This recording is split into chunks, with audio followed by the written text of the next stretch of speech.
सभी को मेरा जय श्री कृष्ण। आओ सुनते आज सावन सोमवार की कथा। सावन सोमवार व्रत की कथा एक धनी व्यापारी से जुड़ी है, जिसके पास सब कुछ होते हुए भी वह दुखी रहता था।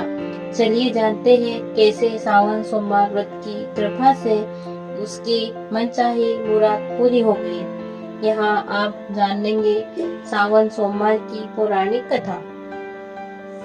सावन सोमवार की कथा। सावन हिंदू पंचांग का 5वां महीना होता है, जो शिव की उपासना के लिए बेहद महत्वपूर्ण माना जाता है। दरअसल सावन में धरती का संचालन भगवान विष्णु नहीं बल्कि खुद शिव जी करते हैं। इसलिए इस महीने में किए गए व्रत का उपवास का फल तुरंत ही प्राप्त हो जाता है। अगर आप सावन सोमवार व्रत रख रहे हैं तो उस दिन धनी व्यापारी की पौराणिक कथा जरूर पढ़ें, जो आपको सावन सोमवार व्रत के महत्व के बारे में समझाएगी। सावन सोमवार व्रत कथा। सावन सोमवार व्रत की कथा इस प्रकार है। किसी नगर में एक अमीर व्यापारी रहता था। उसके पास धन दौलत और मान सम्मान किसी भी चीज की कमी नहीं थी, लेकिन फिर भी वह हमेशा दुखी रहता है। उसके दुख का कारण था उसकी कोई संतान न होना। संतान प्राप्ति की इच्छा से व्यापारी प्रत्येक सोमवार का व्रत रखा करता था। रोज शाम में शिव मंदिर जाकर शिव जी के समक्ष घी का दीपक जलाता था। उसकी सच्ची भक्ति देख माँ पार्वती प्रसन्न हो गई और भगवान शिव से उसकी मनोकामना पूरी करने की प्रार्थना की। भगवान शिव बोले, इस संसार में हर व्यक्ति को उसके कर्म के अनुसार ही फल की प्राप्ति होती है, अतः जिसके भाग्य में जो लिखा है उसे वही मिलेगा। लेकिन फिर भी माता पार्वती नहीं मानी और भगवान शिव से उस व्यापारी की मनोकामना पूर्ति करने का आग्रह करने लगी। अंत में भगवान को माता पार्वती की बात मानकर व्यापारी को पुत्र प्राप्ति का वरदान देना पड़ा। वरदान देने के पश्चात भोलेनाथ माँ पार्वती से बोले, मैंने आपके कहने पर व्यापारी को पुत्र प्राप्ति का वरदान दे तो दिया है, परंतु उसका पुत्र 16 वर्ष तक ही जीवित रहेगा।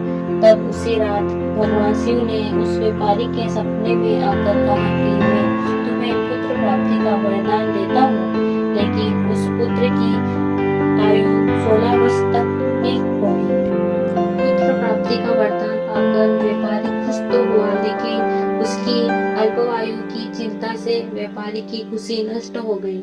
इसके बाद भी व्यापारी पहले की तरह ही सोमवार व्रत करता रहा। कुछ महीनों के बाद उसके घर में एक सुंदर पुत्र का आगमन हुआ, लेकिन व्यापारी ने पुत्र की कम आयु की बात किसी को नहीं बताई। जब पुत्र 12 वर्ष का हो गया तो व्यापारी ने उसे उसके मामा के साथ काशी पढ़ने के लिए भेजने का निर्णय लिया। लड़का अपने मामा के साथ चल दिया। रास्ते में मामा भांजे जहाँ विश्राम हेतु रुकते वही यज्ञ करते और ब्राह्मणों को दान करते जाते। एक दिन मामा भांजे एक नगर में पहुँचे। वो नगर खूब सजा हुआ था, क्योंकि उस नगर के राजा की बेटी की सती थी।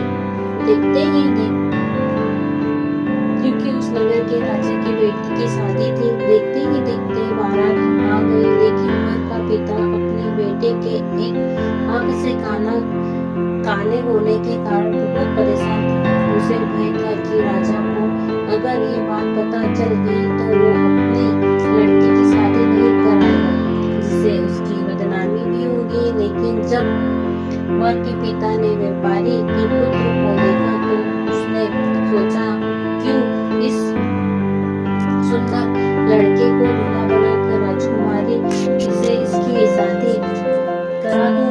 विवाह के बाद इसको धन देकर विदा कर दूंगा और इस तरह राजकुमारी को बहू बनाकर मैं अपने घर ले जाऊंगा।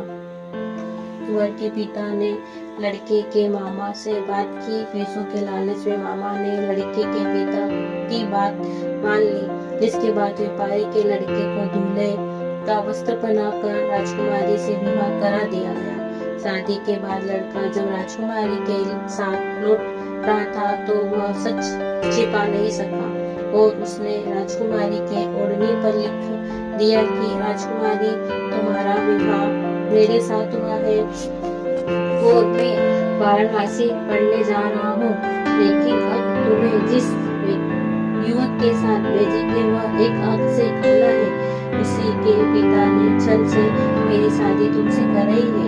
जब राजकुमारी ने अपनी ओढ़नी पर लिखी ये बात पढ़ी तो उसने नकली दूल्हे के साथ जाने से मना कर दिया। उधर लड़का अपने मामा के साथ वाराणसी पहुंच गया और उसने शिक्षा लेनी शुरू कर दी। जब उस लड़के की आयु 16 वर्ष की हुई तो उसने एक बड़ा यज्ञ किया। यज्ञ की समाप्ति के बाद ब्राह्मणों को भोजन कराया और खूब दान किया। जब लड़का रात को अपने शयन कक्ष में सो रहा था तो शिव के वरदान के अनुसार शयन अवस्था में ही उसकी मृत्यु हो गई। सूर्योदय के समय जब मामा ने अपने मित्र भांजे को देखा तो वो रोने पीटने लगे। लड़के के मामा के विलाप भरे स्वर समीप से गुजरते हुए भगवान शिव और माता पार्वती जी को भी सुनाई दे गए। तब माता पार्वती ने भगवान शिव से कहा, हे प्राणनाथ, मुझसे इस व्यक्ति का दुख देखा नहीं जा रहा है, आप कृपा करके इसके कष्ट को अवश्य दूर करें। तब भगवान शिव ने माता पार्वती से कहा कि हे पार्वती, ये उसी व्यापारी का पुत्र है जिसे मैंने 16 वर्ष तक ही जीवित रहने का वरदान दिया था। अब उसकी उम्र पूरी हो गई है। माँ पार्वती ने फिर भी शिव जी से निवेदन कर कहा कि उस बालक को जीवित दे दीजिए। पार्वती जी ने शिव जी से निवेदन कर कहा कि उस बालक को जीवन दे दीजिए, क्योंकि अगर आपने ऐसा नहीं किया तो उसके माता पिता भी अपने प्राण त्याग देंगे। ये व्यापारी हमेशा से ही आपके सोमवार व्रत करते आ रहा है, जैसे मैं इसकी मनोकामना आपको जरूर पूरी करनी चाहिए। माता पार्वती के आग्रह पर भगवान शिव ने उसे जीवित कर दिया। शिक्षा समाप्त कर मामा भांजे वापस चल दिए। दोनों चलते हुए उसी नगर में आ गए जहां उस लड़की का विवाह राजकुमारी से हुआ था। उस नगर में उन्होंने यज्ञ का आयोजन किया। तब राजा ने उस लड़के को पहचान लिया और यज्ञ समाप्त होने पर राजा मामा और लड़के को महल में ले गए, जहां उनकी खूब सेवा की गई और कुछ दिनों बाद राजा ने बहुत सा धन वस्त्र आदि देकर राजकुमारी को उनके साथ विदा कर दिया। इधर लड़के के माता पिता भूखे प्यासे रहकर अपने बेटे की प्रतीक्षा कर रहे थे। उन्होंने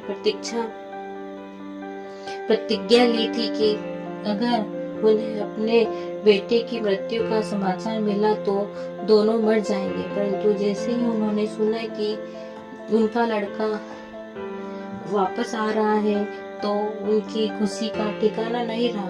अपने बेटे के विवाह का समाचार सुनकर वे दोनों और भी ज्यादा खुश हो गए। उसी रात भगवान शिव ने व्यापारी को सपने में आकर कहा कि हे सृष्टि, मैं तेरे सोमवार व्रत करने और उसकी कथा सुनने से प्रसन्न हूँ, इसलिए तेरे पुत्र को लंबी आयु का वरदान प्रदान किया है। तो इस तरह से व्यापारी के सोमवार का व्रत करने से इसकी मनोकामनाएं पूर्ण हुई। इस प्रकार जो भी व्यक्ति सोमवार का व्रत करता है और इसकी कथा सुनता है, उसकी सारी मनोकामनाएं पूर्ण हो जाती है। बोलो शिव भगवान की जय। इसी कथाएं सुनने के लिए प्लीज चैनल को लाइक, शेयर एंड सब्सक्राइब करें। धन्यवाद।